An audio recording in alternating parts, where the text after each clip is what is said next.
በስመ አብ ወወልድ ወመንፈስ ቅዱስ አሐዱ አምላክ አሜን። ክርስቶስ ተንሥአ እሙታን በዐቢይ ኃይለ ሥልጣን አሰሮ ለሰይጣን አግዓዞ ለአዳም ሰላም ኮነ ፍስሐ ወሰላም። በፍስሐ በሰላም ያገናኘን አምላካችን ስሙ የተመሰገነ ይሁን። እግዚአብሔር አምላካችን እንኳን ለብርሃነ ትንሣኤው በሰላም በጤና ደረሳችሁ። ሀገራችንን እግዚአብሔር አምላካችን ይባርክልን ይቀድስልን። አሜን። በእውነት ዛሬ ያው ክርስቶስ ከሙታን መካከል የተነሳበት ነው።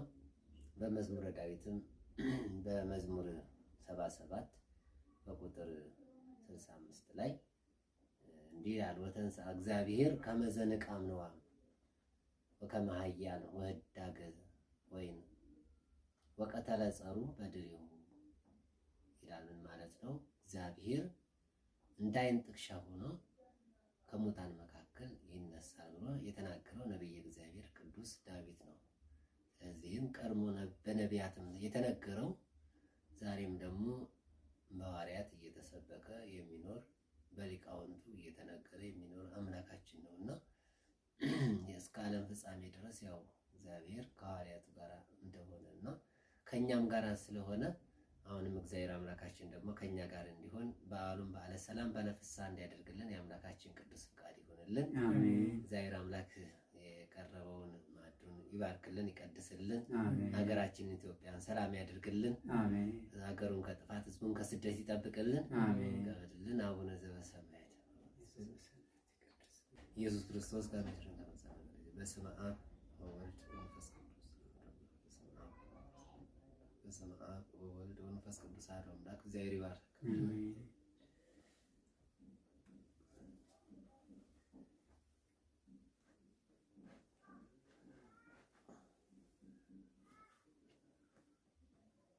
እንደውም በግ ነበር ማቅረብ የነበረብን። እናንተ ዳቦ ብቻ ቀረባችሁ።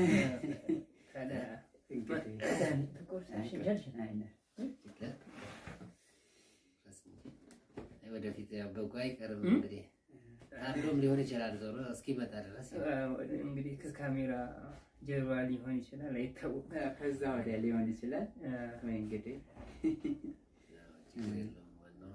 የፋሲካው በግ ክርስቶስን መቀበል ነው እንጂ እኛ እሱም ያኛውን በግ ብቻ አይደል መጠበቅ ያለብን አይደለ? እውነት ነው። የፋሲካውን ክርስቶስን መቀበል ይገባል። እውነት ነው።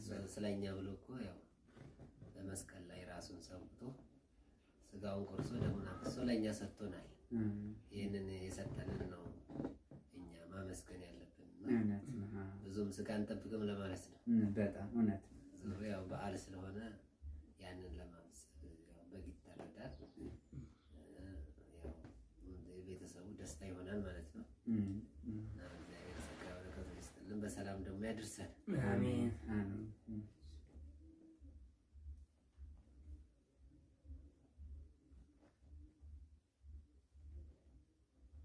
በቃም ሊሆን ሁሉ ዳቦ ማን ይበላል?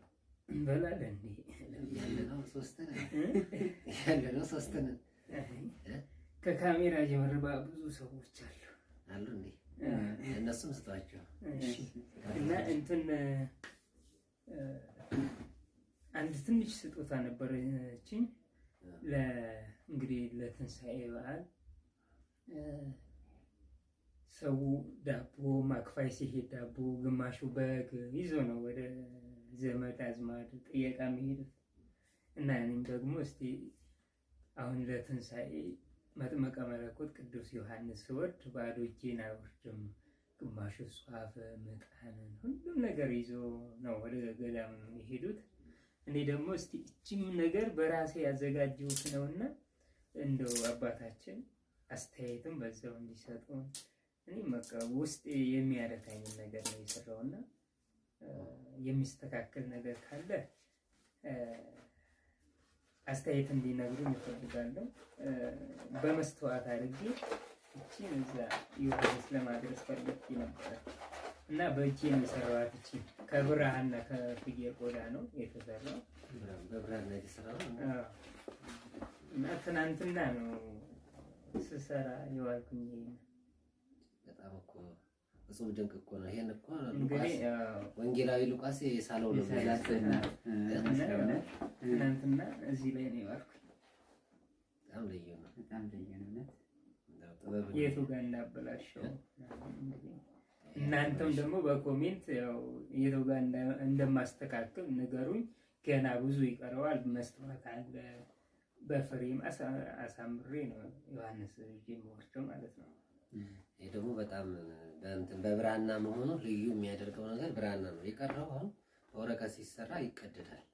ስዕላት ደግሞ መቀደድ የለባቸው፣ መበጫጨቅ የለባቸው። ይሄ ግን እስከ ምን ጊዜውም ድረስ እንደዚሁ እንትን ስለሚል አሁን ይሄ መቅደስ ላይ ራሱ ቢቀመጥ በደንብ ተሰርቶ በጣም የተሻለ ነው። ምክንያቱም ይሄ እንደ ቅርስ የሚቆጠር ነው እና በጣም ትልቅ እቺ ትንሿ ስጦታ አይነች። እንግዲህ ዮሐንስን ሲወድ